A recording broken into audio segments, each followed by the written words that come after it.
शफी जान साहब, आज तो सुहेल अफरीदी साहब फिर क्या बातें करके आए, कुछ हमें भी बताएं। कुछ सूबे के हवाले से आपने बातें करनी थी, कुछ लेन देन का मामला तय होना था। सबसे पहले नदीम साहब आपका शुक्रिया। जहाँ तक आज की NSC की जो मीटिंग थी उसकी बात है तो खैबर पख्तूनख्वा जो मुकदमा कई अरसे से सुहेल अफरीदी साहब अपने NFC का लड़ रहा था, अपने वाजिबात का लड़ रहा था, उसमें आज हम किसी हद तक कामयाब हो गए हैं। और आज खैबर पख्तूनख्वा के लिए अच्छी खबर ये है कि जो NFC का हमारा शेयर था, जो हम ज़म अज़ला की बात करते थे कि उसको अपडेट ही नहीं किया गया। एडमिनिस्ट्रेटिवली तो खैबर पख्तूनख्वा का वो हिस्सा बन गए हैं, लेकिन फाइनेंशियली वो खैबर पख्तूनख्वा का हिस्सा नहीं बने थे। आज ये यकीन दहानी कराई गई है कि अगर 11 NFC का इजलास नहीं होता, जो 7th NFC है उसको अपडेट कर दिया जाएगा सदारती ऑर्डिनेंस के ज़रिए 180 दिनों में।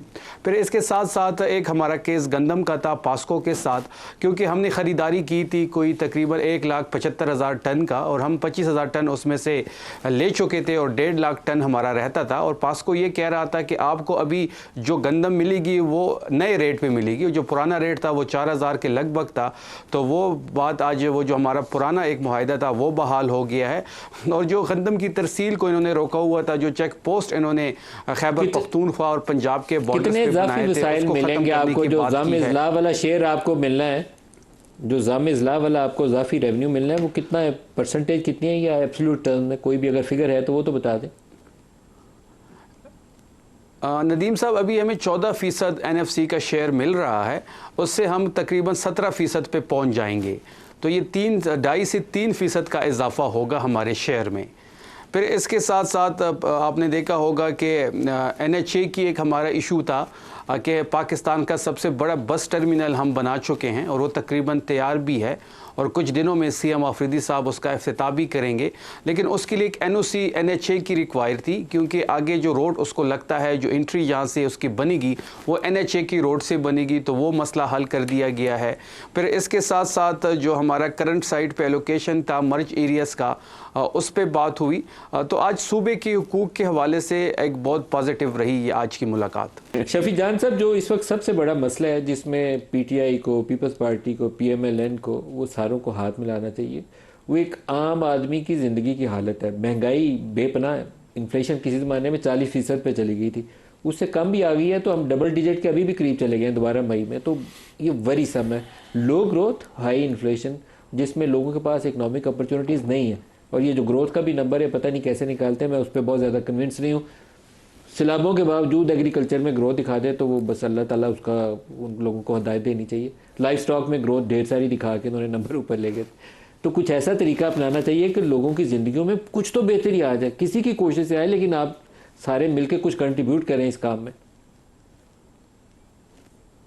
देखिए नदीम साहब, मुसद्दिक साहब भी हुए हैं और बड़ा रिस्पेक्ट है उनके लिए, लेकिन अभी भी बजट के इशू पे गवर्नमेंट की साइड जो है वो क्लियर नहीं है। पहले इन्होंने 5 की तारीख दी, फिर 10 तारीख दी गई है और अब 12 की तारीख ये कह रहे हैं। और जब भी बजट पेश होगा तो CM अफरीदी साहब जो हैं वो अपने पार्लियामेंटेरियंस के हमरा वहाँ एहतजाज भी हम रिकॉर्ड करेंगे, हमारे MNAs भी हमारे साथ होंगे। देखिए, बात अगर आम आदमी की करें तो हम तो डे 1 से ये कह रहे हैं। देखिए, ये वाहिद वज़ीर आज़म है जो 5वीं बजट पेश कर रहा। PDM की गवर्नमेंट में भी शहबाज शरीफ वज़ीर आज़म था, और 8 फरवरी के इलेक्शन के बाद भी ये वज़ीर आज़म शहबाज शरीफ है, तो ये उनका 5वां बजट है। अगर 5वें बजट में भी ये अपना विजन इस पर इम्प्लीमेंट नहीं कर पाते तो इसका मतलब ये है कि फिर मौजूदा वज़ीर आज़म की एक जो कैपेसिटी है वो ही नहीं है। ये वाहिद वज़ीर आज़म है जो मुसलसल 5वां बजट पेश कर रहा है, लेकिन 5 बजट पेश करने में भी इनको मुश्किलात है। कभी ये पीपल्स पार्टी के दर पे जाते हैं, उनके कुछ रिजर्वेशन है, उनको मनाने की कोशिश होती है। देखिए, तहरीक इंसाफ तो डे 1 से आम आदमी की बात कर रही है। अगर आप इन्फ्लेशन रेट देख लें, अगर आप गुर्बत की इस वक्त तकरीबन 45% गुर्बत तक बात पहुंच चुकी है, मतलब आपकी 12.5 करोड़ की आबादी जो है वो गुर्बत की लकीर के नीचे ज़िंदगी बसर कर रही है। बेरोज़गारी की आपने बात की, पाकिस्तान इस वक्त 41 साला बुलंद तरीन जो बेरोज़गारी का रेट है वो इस वक्त पाकिस्तान में है। फिर इकनॉमिक कंडीशन आपके सामने है। जो मिनिमम डेली वेज है वो 40,000 खैबर पख्तूनख्वा में है। लेकिन बदकिस्मती से ये कहना पड़ता है कि 40,000 भी कई लोगों को नहीं मिलता है। तो ये वाहिद हुकूमत है जिसको मौका मिल रहा है कि वो मुसलसल 5वां बजट पेश कर रहे हैं, और मुसलसल 5वें बजट में भी इनको मुश्किलात हैं। आम आदमी की ज़िंदगी इस हुकूमत में बेहतर नहीं हुई बल्कि तनज़्ज़ुली का शिकार हुई है। मुल्क भी इकनॉमिक कंडीशन अगर आप देख ले, अभी भी हम एक दोस्त से कर्ज़ा लेते हैं, दूसरे दोस्त को वापस कर देते हैं।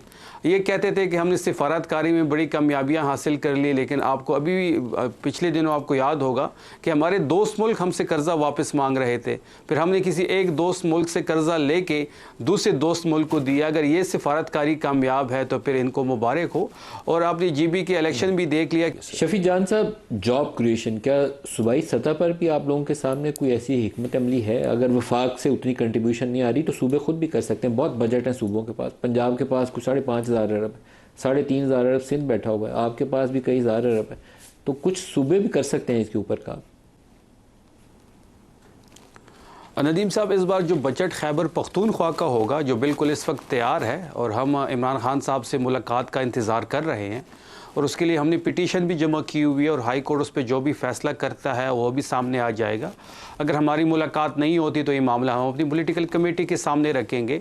जहाँ तक आपने जॉब क्रिएशन की बात की, बिल्कुल ये सबसे बड़ा मसला जो खैबर पख्तूनख्वा को इस वक्त अगर दरपेश है अमन व अमान के बाद, वो जॉब क्रिएशन है। यहाँ पर रोज़गार के इतने मौके नहीं है जितने होने चाहिए थे। फिर यहाँ पर एक नौजवानों की आबादी भी बहुत ज़्यादा है।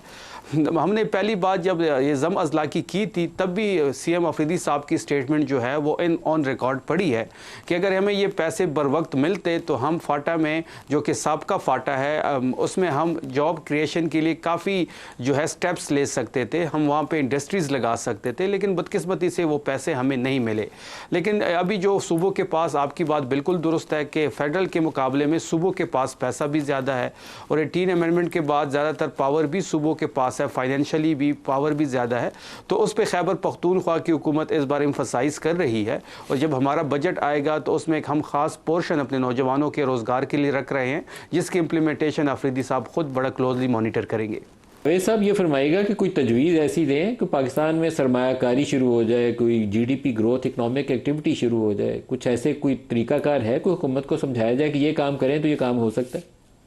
Thank you so much sir. मैं सबसे पहले तो ये कहना चाहूँगा कि सब लोगों को देखना चाहिए जो टर्की ने मेजर्स अनाउंस किए हैं। टर्की ने इनकम टैक्स 8% कर दिया है।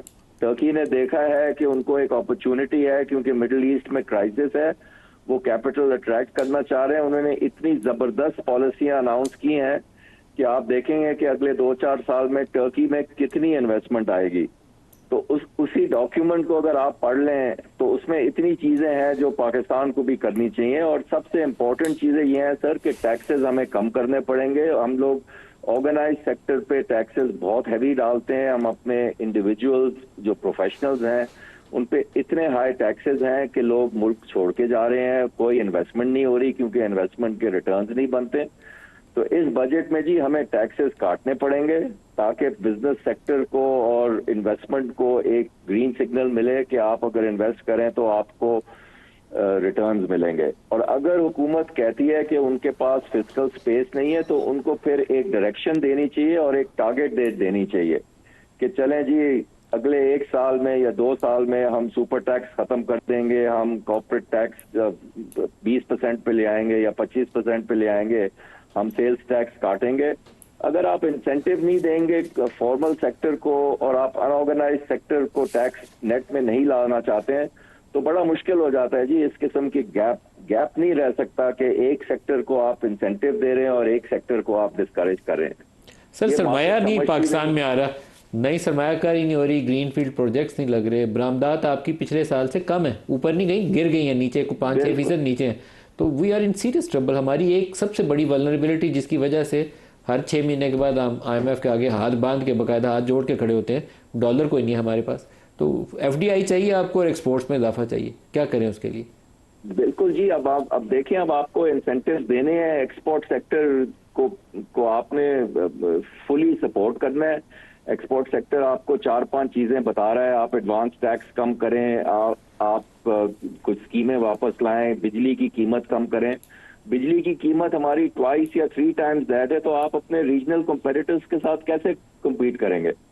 आप एक्सपोर्ट करेंगे, आपकी कॉस्ट जो है वो 3 टाइम्स है वियतनाम से या बांग्लादेश से, तो आप कैसे आगे जाएंगे? तो जी ये हमें अब थोड़ी सी हमें सोच की जरूरत है, एक प्लानिंग की जरूरत है, एक 5-7 साल की प्लान की जरूरत है कि अगर हमने एक्सपोर्ट्स की तरफ जाना है तो इसमें फिर हमें पॉलिसीज ऐसी लगानी पड़ेंगी जो 5 इयर्स में रिटर्न देंगी आपको। ओवरनाइट ये नहीं हो सकता, लेकिन गवर्नमेंट को अब सपोर्ट करना पड़ेगा एक्सपोर्ट सेक्टर को।